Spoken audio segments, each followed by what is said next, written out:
Hello बच्चों, let's read the question. Question कहता है what is meant by the pH of a solution, what is the pH of a neutral solution, what happens to the pH and pOH of the water on increasing the temperature.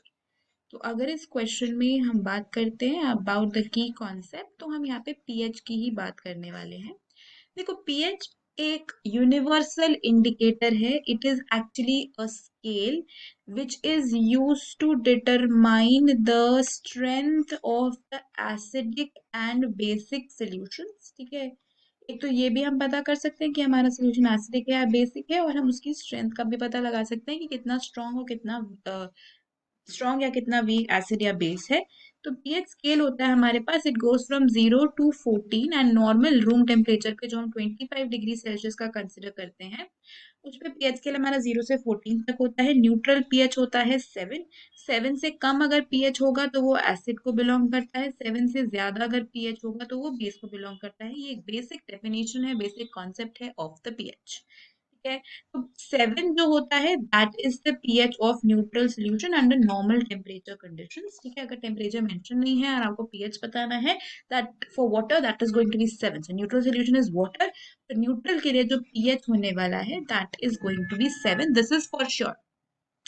अब अगर मैं temperature को increase करती हूँ, ठीक है, अगर temperature को इंक्रीज कर दिया जाएगा तो टेम्परेचर को इंक्रीज करने से होता क्या है, ज्यादा आयनाइजेशन होता है, more ionization, or you can say that there will be more dissociation into H plus and O H minus ions, क्योंकि काइनेटिक एनर्जी बढ़ जाएगी टेम्परेचर के बढ़ने से, तो ज्यादा से ज्यादा H प्लस और ओ एच माइनस आयंस हमको मिलेंगे।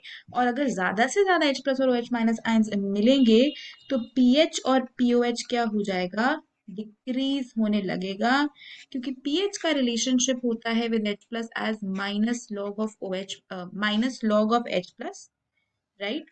pH is a minus log of H plus and POH is minus log of OH minus ion concentration। तो इससे क्या पता चल रहा है कि H plus ion का concentration is inversely related to pH। अगर H plus ion की concentration बढ़ती जाएगी तो pH घटता जाएगा, ऐसे ही OH minus ions की concentration बढ़ती जाएगी तो POH घटता जाएगा। और जब टेम्परेचर इंक्रीज करता है तो ज्यादा डिसोसिएशन का मतलब क्या हुआ कि ज्यादा कॉन्सेंट्रेशन हो जाती है H प्लस और OH माइनस आयंस की, जिसकी वजह से पीएच और पीओएच डिक्रीज करने वाले हैं। So this is the effect of temperature on pH and the pOH values. तो यही इस क्वेश्चन का आंसर है। Hope you understood it well, best of luck.